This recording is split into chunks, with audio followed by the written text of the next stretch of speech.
Alright, after making you suffer through 2 hours of boring instructional videos, I'm going to make this, my goal is to make this as quick as possible. I just want to give like a rundown of your character, how to use him, where, where all your stuff came from, all these numbers came from, because I think that when you know where your numbers came from, it's a lot better than just saying, okay, well, it's a plus, I'm 17 because that's what my sheet says. Well, why are you 17? Because of some choices that we made.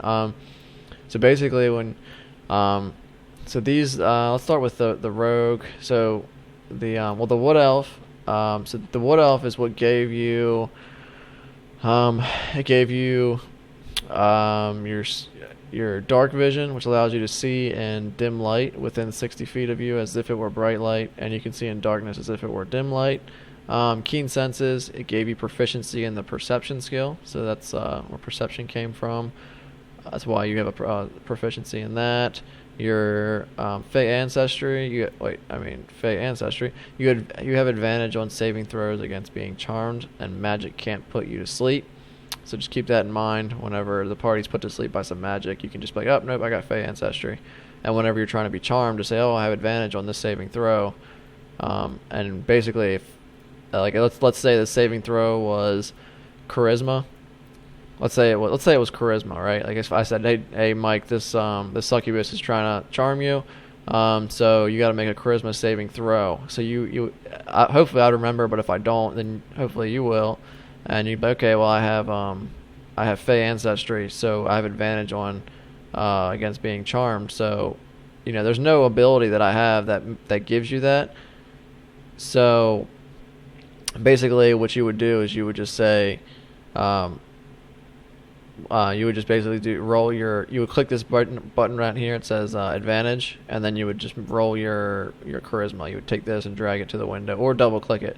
It's up to you. So I'm just going to do that, and then it would say, okay, your highest roll was an 8, which is pretty bad, and then you got +2 for your charisma. So that's how that works. Trance, basically, you only need to sleep for 4 hours a day to get a full benefit of an 8-hour sleep. It doesn't mean that, like, when we take a long rest is like 8 hours. It doesn't mean that you're like up and ready to go and you recover in 8 hours. It just means that you only need to be physically like asleep or in a trance for 4 hours. And for the other 4 hours, you're basically free to kind of like chill out, maybe like read something, or it doesn't really have a gameplay effect. Just kind of just so you know that it's like a little flavor thing. There might be some situations where it comes up, like where you're actually awake at a point that the rest of your team isn't, because you already got your 4 hours of sleep. That's something small to keep in mind. Being an elf gives you Elvish and common languages that you know how to understand, and you get to pick a sub-race, which you got to pick from High Elf, Wood Elf, or Drought, or Dark Elf, and you went with Wood Elf, and that gave you it increased your Wisdom score by 1. It gave you Elvish weapon training, so you have proficiencies in these items, which are in here. If you go to your abilities tab, weapons, these are what you're proficient in. And then you got Fleetfoot, which gives you 35-foot speed, so you can move 7 squares instead of everybody else's 6. And then that's what also gives you Mask of the Wild, which is also here. You can hide in lightly obscured areas, meaning that normally when you take a hide action, like in combat, or not even in combat, like just anywhere you're trying to hide. This is in combat, out of combat. If you're trying to hide from somebody, if you're only lightly obscured, like for example, if it was raining heavily, I mean that's called lightly obscured, meaning that everybody has disadvantage on perception skill checks, which means and perception's for finding people. So basically it's harder to find people in the heavy rain. That affects everybody. But it doesn't mean you can hide there, because people can still see you. But you're and then there's also there's heavily obscured, which is where it's like foliage, like heavy foliage, basically where you actually can hide in heavily obscured areas, like a dense patch of fog to where you can't see. It like blocks vision. So you can hide in stuff like that. But this ability, Mask of the Wild, allows you to hide in stuff that normally only lightly obscures you, like a little bit, like some bushes, or maybe like some light bushes, or like heavy rain, falling snow, mist. you can hide in those. Like you're just able to blend in with natural phenomenon basically. So you're easy. Yeah, it's easy to hide. Easier for you to hide where other people couldn't. And let's see. So that's it for the class. And then being a rogue, if you go to rogue, it gives you. So you start with expertise. You choose 2 of your skill proficiencies. One of your skill proficiencies and your proficiency bonus is doubled. So if you look here, these double stars mean that instead of just adding that +2 for being proficient, which like acrobatics and athletics, it added +2 for your proficiency bonus. Anytime you're double proficient, you get to double that proficiency bonus, so you get to add +4. So for deception and stealth, you actually have +4 to each of those instead of just the regular +2, which is why those numbers are so high. And stealth is obviously really good because whenever you try to hide from somebody or you're trying to sneak around, you're going to be making stealth checks. So your ability to stay hidden is really good because you have double proficiency in stealth. So that's it. At 6th level, you can choose 2 more of these bonuses. Oops, didn't mean to get out of that. And then you have sneak attack, which beginning at 1st level, it's like Struttily. Once per turn, you can deal an extra 1d6 damage to one creature you hit with an attack if you have advantage on the attack roll. The attack must use a finesse or ranged weapon. Both of your short swords and your daggers are finesse weapons, so you're good. You don't need advantage on the attack roll if another enemy of the target is within 5 feet. That enemy isn't incapacitated and you don't have disadvantage on the attack roll. Meaning, if another enemy, if one of your friends is next to that enemy, you're always going to get sneak attack damage. So your class is sneak attack is what makes you equal to the other classes. So other classes are going to be doing more damage with their weapons, like raw damage. Like Josh is going to be doing he's going to be doing 1d12 plus 5 damage, and sometimes even more. He's going to be hitting for like 15 or something like that. And your short sword only does like 1d6, but where you make up for that is in sneak attack. Sneak attack is like the balance that makes your class hit hard. So the first thing is in general, you're always going to want to be attacking an enemy that is basically next to one of your friends, which is probably going to be Josh. So whoever Josh is next to is probably going to be the enemy that you're going to want to engage with, because that's going to give you the automatic sneak attack automatically. Nothing else.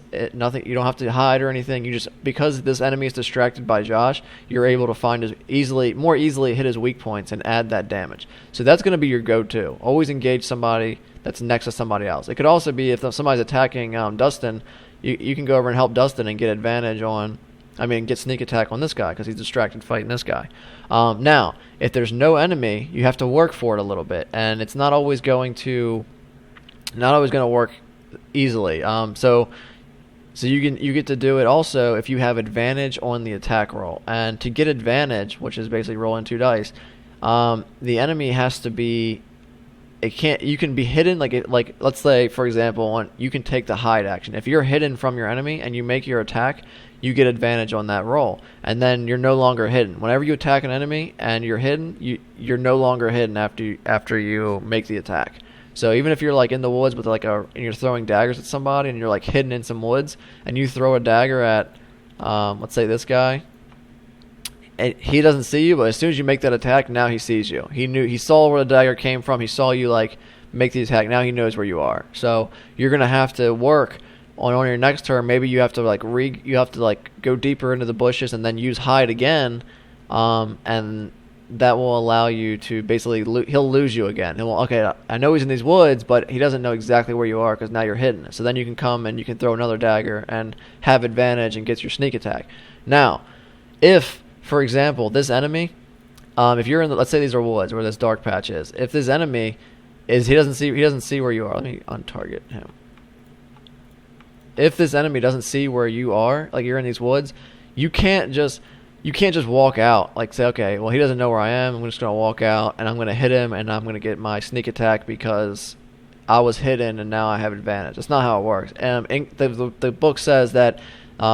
In combat, enemies are constantly aware. They're aware of their surroundings. In other words, they're always they're just very aware of the battlefield. It's a battlefield. You know what I mean? You're checking your flank. You're doing all kind of maybe moving attacks. You're You know what I mean? You just have a very good sense of what's around you. You understand that. So you're not just gonna come out in the plain of day in the middle of a field, like, and just in some grass, like, you know what I mean, just like regular openness, and just like come out of these woods and just walk up to him and have sneak attack. It's just not gonna work. So that doesn't work. So this is like, if you want to do sneak attack against somebody that's alone, and you can throw your daggers at him, like I was saying, but you can only do that twice, because unless you go kill him and then pick it up, you can basically throw your dagger, and then he's gonna know where you are. Then you have to re-hide again. And when you hide, you have to make a stealth roll. So you're gonna make a if you like on your turn, let's say you're hidden, you start the combat, you throw a dagger, you get your sneak attack damage, you do some damage, and then now he knows where you are. So on your next turn, let's say he doesn't go for you, he goes for Josh or something. Well, that would make him you'd automatically get your sneak attack bonus because he's next to Josh. So let's not say he did that. Let's just say for whatever reason he didn't come in and chase you and come after you. Let's just say that on your next turn you hide again. So let's say you hide. Now you're gonna have to make a stealth check. I'm gonna say, all right, Josh, you gotta make us not Josh, Mike, you gotta make a stealth check. So you would take this and you would just double click it or roll it, and you roll a 22, which is amazing. It's a really good stealth check. And I'm gonna have a target number. I'm gonna probably I would take the hobgoblin, and I would roll his perception against your whatchamacallit, against your stealth check. So he on his, like, perception is under what, wisdom, right? Perception is under wisdom. So I would say, okay, the goblin's gonna make a roll. Well, he's gonna make a check. There we go. So I'm gonna say, okay, he rolled an 11. Now you're probably not gonna see that roll. I'm not gonna let you guys see that, but I know that he rolled 11. So I'm gonna say, okay, Josh. I keep calling you Josh.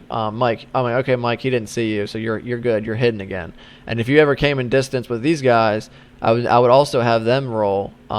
Each one of these make a check too, and just to make sure they can't see. Obviously, they can never see you because their wisdom, they have a +0 modifier, so the highest roll they can do is a 20. So they would never be able to see you at a 22. So anyway, so then you're hidden again. Now your next turn you can throw your second dagger, which is probably going to kill him because it's a lot of damage. So that's how sneaking and hiding work. Basically, most of the time you're going to want to be fighting an enemy that's close to one of your friends, which should always be the case because the enemies are pretty much always going to be moving in to attack somebody, so they're always going to be next to somebody. So getting your sneak attack, that's how you're going to get it mostly. But you can do the whole hiding and throwing daggers thing. But like I said, you can't just walk out of him, because as soon as you walk out, he's going to see you walk out. Even if he's like out here, let's say he's like looking at him out here, if you just can't come out of like into openness and sneak up on him. He's aware of his surroundings.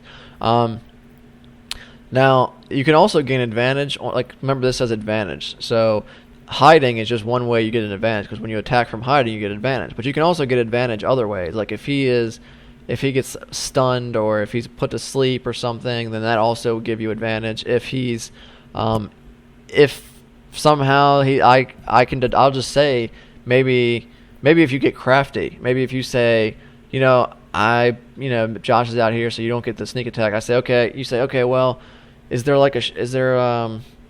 there's a candle or something, or like hot coals, or like a burning fire, like somewhere like next to you, and you could be like, hey, well, I'm gonna kind of like take these hot coals and throw them in his face. And I'm like, okay, go ahead. And then, I'd probably make you make a roll for it or something. And if you succeed, I would say, okay, you have advantage on your next attack, because, he's got hot coals in his eyes. He can't properly defend himself. So then when you get advantage, but okay, cool, I have advantage, so sneak attack works. So that's like the crux of your class is sneak attack. I'm trying to think. Let me pull up my notes here about hiding, because hiding is it's whatchamacallit, it's a lot to hiding. Let me make sure. In combat, blah blah. Okay. Okay. Attacking creature that can't see you. Invisible creatures can always attempt to hide. Okay, so, and if you somehow become invisible, you can attempt, this is kind of an obscure case, but I'm just gonna say it anyway. So you can't hide unless you're in a heavily obscured area, or because you're a wood elf, you can do it in a lightly obscured area, like I said, like light bushes or something. Or if you're invisible, like let's say you drink an invisibility potion and you turn invisible, then you can hide because you're invisible. Like he can't see you. So basically, you can only take the hide action when the enemy can't see you. And when the enemy can't see you, you take the hide action, and then we'd roll the dice to determine if he somehow picks you up like among the bushes or something like that. So that's basically sneak attack, and that's like the core of your class, how they get their damage and what you're going to be managing most of the time. And your sneak attack damage will go up constantly. I think I showed it in the other video, but if you look at this chart, like it tells you here your sneak attack damage goes up as it gets ridiculous as you get higher, like 8d6, 9d6, like it's retarded. So let's okay, so that takes your skills. Did I go through? Okay, so that was sneak attack. What else do you have? You have Thieves' Cant, which that's a role-playing thing. You can understand like jargon and code. You can read that when we get into the game. It's like for creative. And you're a second level guy, so at second level, your quick thinking and agility allow you to move and act quickly. You can take a bonus action on each of your turns in combat. This action can be used only to take the dash, disengage, or hide action. So let me just real quick, I don't think I went over this, but dashing allows you to take an extra movement, so you can move 7 spaces, and then instead of taking an action to attack, you can take an action to dash, which will let you move another 7 spaces, and that now you can't attack because that's your action, basically. You use it to move again. Get out of here. All right, and then to disengage, I talked about opportunity attacks in the other video, where if you're in melee of an enemy, this is moving around him is fine, but as soon as you try to leave his engagement, basically, you try to leave, you walk away, he gets a free attack on you. So if you want to leave, you can take a disengage action, which allows you to not take opportunity attacks when moving away. But because that's your action, you can't attack, obviously. So you have to say, okay, I'm going to disengage as my action, and then I'm going to move away. Now he doesn't attack me, but you can't attack. And then hide action, which we already talked about. Normally that costs an entire action, so you can't hide and then attack. You can only, you can say, I'm going to go in these bushes, I'm going to hide. And that's, you moved, and then you took an action, so that's the end of your turn. So cunning action is a very key part of your class, because this allows you to get really crafty on your turn. You can, let's just start with the hide action again. So now, on your turn, you can, whereas normally you would have to wait a whole turn to hide, now you can say, okay, as my bonus action, I'm going to take my hide action because of cunning action. As a bonus action, I'm going to hide. Okay, now you're hidden, let's let you roll, and I say, okay, he doesn't see you. Now you can take your actual action to attack him. And so the next turn, now he knows where you are because you attacked him. On your next turn, if he's still here, he knows where you are. You can do the same thing. Okay, I use my bonus action, I hide, and then I take an attack action. So this allows you to hide and attack in the same turn, if you can hide somewhere, obviously. It also allows you to disengage. If you want to, basically, let's say you're close to him, you're low on health, but you still want to hit him. You can say, okay, I use my cunning action, my bonus action, to disengage. So now I'm not going to take opportunity attacks when moving away. And that's my bonus action. So now I'm going to use my move to move, like say here, and then I still have a regular action. So I'm going to use the regular action to throw a dagger. So that's that's like good for escaping. And then obviously dashing. Now you can basically your speed turns into you turn into 70 feet, like 14 spaces a turn. You can move because you can do like 7 spaces for your 35. So let's just say 1, 2, 3, 4, 5, 6, 7. Okay, then you say, okay, I'm going to use my bonus action for my cunning action feature to take the dash. So now I move another 7. 1, 2, 3, 4, 5, 6, 7. And now you still have a regular action to where you can attack somebody. So you're the most mobile character. You can move 14 spaces in one turn and still attack, which is really good. I mean, you're really mobile. You can get in and out of you can get in and out of hiding and still attack. You can, get out of situations and still attack. That's the whole thing about cunning action. It's a big part of your class as well. And at level 3, you get to choose a particular class. Basically you're going to branch out. You're going to be able to pick a thief, assassin, or arcane trickster. And we'll get into that. We got a little bit before you get to that. So that's everything from your class. Now let me just show you everything we just went over is in here. Also your background, it gives you an ability, which is what criminal contact is, and that's another role-playing thing. You can read that when you get to it.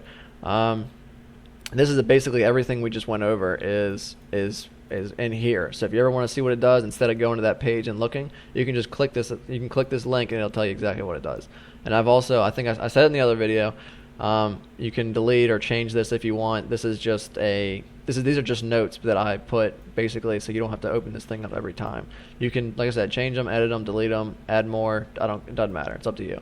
Just don't mess with proficiencies or language. Okay, so now the last part is actually doing the effects with your class. So your class is pretty easy actually in terms of actually managing combat, because you only have, if you want to hit with your short sword, which you're going to be in melee, you're going to hit with your short sword because it does more damage than your daggers. Your daggers are basically only going to be used for throwing. So if I was here, I would just say, okay, I would say, Mike, you're hidden. So I would say, okay, you get to make you have advantage on this attack. So basically, all you would do is you would come down here, click advantage, click that little button, and then you would drag. You could do it too without. I mean, it's up to you. You could just drag the dice on him, or you can control click him, target him, and then I could just say, okay, let's throw the dagger. And this is a thrown dagger, so I throw it. It rolls 2 dice for advantage, picks the highest one, and you missed. If you had hit, I'm already targeting, so I could just roll the damage dice, and I did 1 plus 3, which is 4 damage. And if I had sneak attack, well, let me get into that later. So then also it throws, it uses your ammo. You can just check it or uncheck it as you pick up your daggers and throw them and stuff. And then your short sword is what you're going to use in melee. Same thing.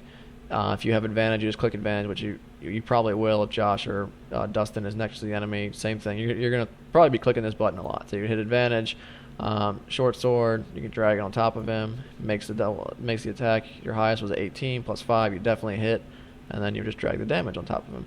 And you did 2 plus your 3 is 5. So that's your basic attacks. Now, I put cunning action here. This tab is passive.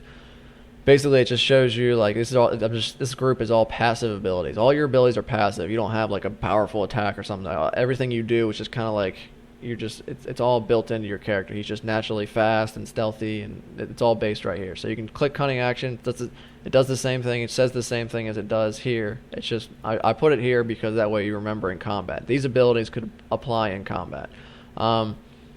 And so if you come down here and you click this, it's going to display a summary. This is my notes of what I just put, so you remember real quick if you want to know what it does without hitting this. You can change the same thing, change these, edit these, whatever. Most of the time you're going to leave it on actions because this gives you your little buttons. And you can also, if you want to change the groups, this is also something you can customize. If you go to groups, and you can change the names of these, so you could say, I don't know, like thief abilities or something. I don't know. So if you change it to that, it's gonna make a new tab with that. So if you want to like somehow group these differently, you can go through this group and change all these, and it'll group them all differently, basically.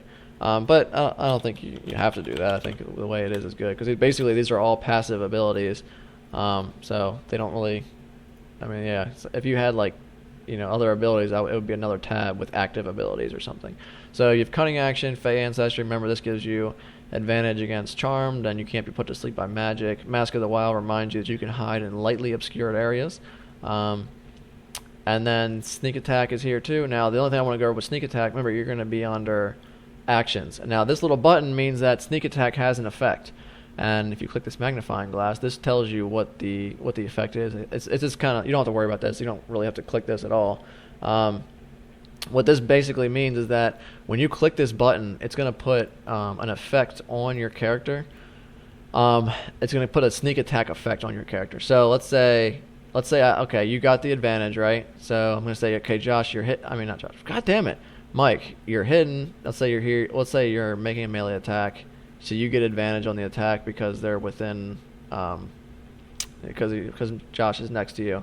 So you're gonna hit advantage because you have advantage. You're gonna take your short sword melee, and then you're going to roll it on him, and you roll a 14 plus 5 is a hit. Okay, so then let's see, sneak attack damage. So what you would do here, you just click, anytime you use sneak attack, you just click this button, and it's automatically going to apply the sneak attack effect on you, and it's going to add 1d6 to your roll, and it's going to expire on the next roll. So now if I take the damage and I roll it, because I hit him, say it's going to roll the 1d6 plus 3, and then it's going to take the 1d6 from the sneak attack and add it. So you actually do 12 damage. And you see a sneak attack adds obviously a lot more damage. So that's how that works. And actually, you don't have to wait until it do the damage roll. If you see it, because it used it, now the effect is gone. It's not on your character anymore. So basically, if you have sneak attack, you don't have to wait till you roll the attack. Actually, all right, you got advantage. So you would just, okay, I'm going to have sneak attack, so I just click that. Now I'm going to make my attack roll. Let's say you're targeting this guy. I'll control click him, show his targets. I'm targeting this guy. I'm going to double click my short sword. And you got a miss. Let's just say you hit. See, sneak attack effect didn't go. It only goes away when you roll for damage. So then now if I hit, I would do the same thing. I would just not dagger, short sword. Bam. And it's going to roll the sneak attack damage, and then it goes away. You no longer have the sneak attack effect. So that's just a quick way of, I like doing this. I mean, like I said in the other video, yes, you can fucking, if you want to, you can, roll the damage for the short sword, whatever that is. 6 plus 3 is 9, and then you can say, okay, I got sneak attack, so I roll a d6. And that's great. And the problem with that is that, actually, I think if you roll this on him, no, it doesn't do anything. It doesn't do anything. It doesn't automatically apply the damage to his health, and it doesn't tell me in the chat what it's for. So if I have to scroll, if I want to know before, like, okay, well, what happened before? Like, why did that do that? Like, okay, well, this is everything that's happened, and it tells me why. But I get to this 2, and it's like, what the fuck was that 2 for? You know what I mean? It's like, it doesn't say anything. But if I do sneak attack, it's going to tell me when I roll for damage, it's going to say, so it says effect. It says you activate sneak attack and you get damage 1d6. Then you attack with a short sword. You missed, and then you rolled for damage. So then sneak attack expired, and then it shows me the damage. You rolled 2d6 for your sneak attack and your regular attack, and then you added 3. So that's how you're going to use your character. You're going to use sneak attack. Click this button, and when you have sneak attack, and then roll your attack, and so on. One last thing. I know, goddamn it, this takes forever to explain. I don't want this video to go so long. This is the last thing, I swear. So when you're in melee, you have dual wield, basically. You have a short sword in both hands. And I said before in the other video that dual wielding allows you to attack twice. One is your regular action and one is your bonus action. Now, if you hit with the offhand weapon, you don't get to add your dexterity modifier like you do with your main weapon. And your dexterity modifier is plus 3. So this thing would only do 1d6 instead of 1d6 plus 3. But it's still an extra attack. And if you have sneak attack, you would get the sneak attack for both of those weapons, I'm pretty sure. So, yes, I think if you hit with both of them, you would get 1d6 for each one of those hits. And I'll confirm that after this video, but I'm pretty sure that's how it works. So dual wielding, if you hit with both, you get a lot of damage. That's fucking 4d6 plus 3. It's a lot of damage. The thing is, though, is that because this attacking with the offhand weapon is a bonus action, you have to remember that you only get one bonus act. You get one regular action and one bonus action, and your ability, your cunning action, is a bonus action. So you can't if you use cunning action, you can't use your offhand weapon to attack. So just keep that in mind. Let's put it in this situation. So if you're here, let's say you're in the woods and you're hidden. Let's say you take the hide action. This is a heavily obscured area that he can't see into this tree line. There's so many heavy bushes and heavy foliage. He can't see you. Okay, so then you're gonna get. Let's say you attack. Okay, you come out of hiding. Actually, let's say he does see you or something. Let's just say he does see you, and then so let's just say on your turn you move. Let's say you move away deeper into the woods. So now, and then you take the hide action as your cunning action, right? So now, as your cunning action, now your objective is to hide and attack in the same turn because that's what cunning action allows you to do. So that's what you would do. You would move, use cunning action to hide. You hide successfully. He loses you in the woods, but you're still in melee range, so you can come out of the woods and hit him with sneak attack. The thing is, you don't get to attack with your short sword offhand weapon. You don't get to attack with your second weapon because you've already used the bonus action for cunning action. And you can't take 2 bonus actions in one turn. So just keep that in mind. If you want to hit with both weapons, you can't use cunning action and swing with both weapons in the same turn because they both use bonus actions. And if that comes up in the game, I'll clarify it again, but just keep that in mind. Other than that, I think that's it for you. I do have to add your backstory. Your inventory, like I said, most of the stuff is like your daggers, your short swords. You're not supposed to have a short bow. So your short swords, and you can come up with creative uses. Some of this stuff will have descriptions on what it does. Like these ball bearings, you can throw them on the ground, and creatures have a chance to slip on them. And this is good because like if you throw these on the ground and the creature slips on them and falls to the ground, if you attack them while they're prone, you have advantage on that attack, which also gets your sneak attack without having to hide and without having somebody next to you. So just remember that if you can get crafty and knocking your opponents off guard with like the environment or with something in your inventory or just anything you can do to get creative to get your sneak attack bonus by yourself. Most of the time if you can come up with it, I'm probably going to allow it, and I'll at least let you make a dice roll on it, you know what I mean? And the crazier it is, the harder it's going to be to do. Like if you want to, I mean, I don't even know, I'm not even going through a scenario, but just the more creative you get, the more you'll be able to use sneak attack. But like I said, most of the time you're going to be using sneak attack on an enemy that's already engaged because it's a free sneak attack. You don't have to worry about hiding. You can just you automatically strike at their vital organs because they're distracted. That's how you're going to do most of your stuff. But you do have the option of hiding and attacking on the same turn, the cunning action. And if they ever get disoriented or disarmed or something that would give you advantage based on your creativity or something that happens to them in the environment, you'll also get sneak attack. Okay, that's it. See ya.